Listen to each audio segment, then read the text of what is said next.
Scooter Maven. He travels the world in search of adventure and new scooters to ride. Each week we check in with the Scooter Maven. He's been from Tokyo to Moscow and back. World leaders want to meet him, celebrities want to be him, but all he cares about are scooters. Fame, money, fortune. These are not the things a Scooter Maven cares about. He loves scooters. Actually, one of the original MALAGUTI dealers, one of my first 150 dealers I had in the country. There's only about 20 of them left. And they're still talking. And they're still talking. He met there with me. Yeah. Well, let me introduce myself. My name is Joel Martin. Been in the industry about 10 years as a professional in my adult life. Before that, my dad ran a scooter shop in South Florida, in Miami, Florida, and I became an expert on the CFR and looking at the Code of Federal Regulations and what it involves to sell scooters in the U.S. And I found MALAGUTI. I worked for them for a little while. They hired me to examine the market, and eventually I became their importer because they didn't come in direct like Petroleum Investment back in the early 2000s that you were talking about. Back then it was a few of us. It was Jet, cycle imports with Derby. You would come here. We had Tomos as well. I think, right? We have some very important guests here, by the way. Michael from Piaggio and Tomos in the house, so I'm pretty happy about that. Just to make a long story short, I started importing bikes, sold about 10,000 units. I was the original SYM importer as well, and I stopped doing business in Asia after getting burnt with a couple of Chinese deals, and I saw the writing on the wall about 2005. I said, all right, I'm going to do parts. I was the first guy to do parts from China in a major way. And since then, this market has really changed. It's had its ups and downs. 2008 was a marvelous year. We saw more car dealers come into this business than ever before. Actually, Piaggio really expanded into that market as well. Car dealers, Articat. There was a huge boom of non-scooter shops that were not very passionate about the business, but they wanted to move products. Everybody was importing Chinese scooters. I'm going to tell you a little bit why today. You shouldn't be doing that. You should be careful when you walk into this show because everybody thinks they can make a ton of money. And it's not the case. I've actually made a living the last 2 years off people who lost a lot of money in the industry. Not because the industry is good, but because my sales are up now. Anybody tell you that their sales are up here is lying to you, to your face. Everybody's sales are down across the board. But they're going to come back up as the market stabilizes, as gas prices go up, and as we step away from a lot of these companies that have started the mess in the first place. So there is some hope. I'm not trying to be negative about it. There is some hope. That's why we're all here. I'm going to skip through this because it's all fake numbers. They don't add up. None of this adds up.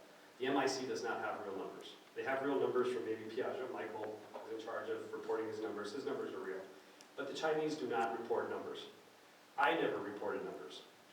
I don't report numbers. He doesn't report numbers. The only way you can get the real numbers is you have to go through customs and you have to pay for them and you have to add them up. And nobody wants to do that work. And there's other things that people do. You bring in 90cc scooters as 49cc's and you sell them as a QB 139, and you're familiar with these names, I can see it in your faces. And you're really selling a 90cc scooter illegally.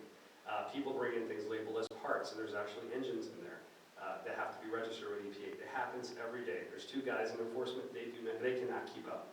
And that's why they're now going overboard, seizing containers and doing all sorts of things, which I'm going to talk about. So forget the numbers, they're just down. That's it. That's all you need to know. It's been down for 2 years. It's going to continue to go down. But that's not what I'm here really to talk about. I'm talking about hope, why we can make money in this industry. There is no one-size-fits-all. I used to promote only Italian back in my 20s when I was importing Italian bikes. And I've come to realize after 10 years that you need a combination of product. You need Tier 1, Tier 2, Tier 3. The exclusive shop does not work. I set up boutiques, just like Expo does. Exclusive boutiques of stores that only sold MALAGUTI. It didn't work. You need to have a combination. People want Italian. There's going to be somebody who can afford Italian. Somebody wants Chinese. And you cannot mistreat or ignore that person that has the $399 junker. I'm going to tell you why. Because that bike is somebody's first bike. He cannot afford anything else. Some stores are not in the best locations in every city. There's some poor towns out there. No, but they can't afford more than $1,000 bucks. So if you're going to cater to these guys, they're still going to walk into your store. They still have a credit card, they still have money, they want an oil change, there's a way to work with them. Something I saw the last 2 years, stores that only focused on pushing units down into the street, they closed. They would buy a container, they closed. There's a few exceptions. I know some people here bought some containers and they did really well. A college town is different from, Los Angeles or Seattle. Miami Beach is different. So there's no one size fits all, but those guys that were only based on units have failed. And I see them because they call me, and I hate getting those calls when you're about to close, or, oh, my container got seized at customs, Joel, what do I do? I've been a witness, I've been an expert witness in several cases. I'm called because I'm an expert. I've been on both sides. As a distributor, I worked at my dad's retail shop. I was an importer, now I'm a parts distributor. And now I work as a witness sometimes, as an expert witness.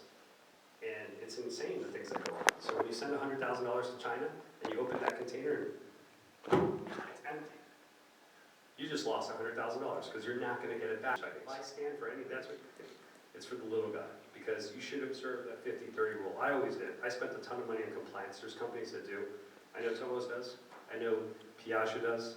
I know Kimco does. Kimco spends a ton of money trying to comply, to keep up with the regulations with EPA. It's very expensive. So it should be a level playing field for everybody. It's not, but it should be. It has to be a level playing field. I wrote something here. Oh, stand up for the little guy. Yes, that 15-30 rule. As people get desperate for money, they're going to step on that 15-30 rule. They're going to set up a dealer 9 miles away from you. Enforce your rights, because when you don't enforce those rights, it makes it more difficult for everybody else. If your distributor starts selling direct to the public, if he's drop shipping when you know he wasn't doing that before, he's going to be stepping on you. Yamaha, Honda, they have very local dealers. The tier 1 power sports dealerships, they're very vocal about their rights. The scooter community, the local exhaust manufacturers that have dropped Tucker Rocky, Western Power Sports, Pretzel Limited, they're selling direct to the public now. Do you think for a second that distributor that used to sell exhaust through Tucker Rocky, now he's making $300,000 on eBay, he made $1 million selling exhaust direct to the public, that he's going to care about the dealer anymore? He's getting his profits direct by selling to the consumer. You've got to be vocal about that. I'm not going to carry your exhaust line anymore if you're undercutting me on eBay. You got to do the same with the scooter community.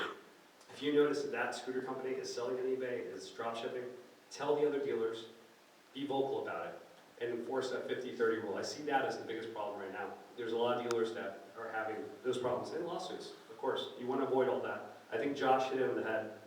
You don't want to be the dealer that organized a ride and some kid got killed because you stopped at a bar first. So don't be the official sponsor, be the side sponsor. Let the Time Burglar, let him sponsor it. Let somebody else sponsor it. Just don't put your name on that thing.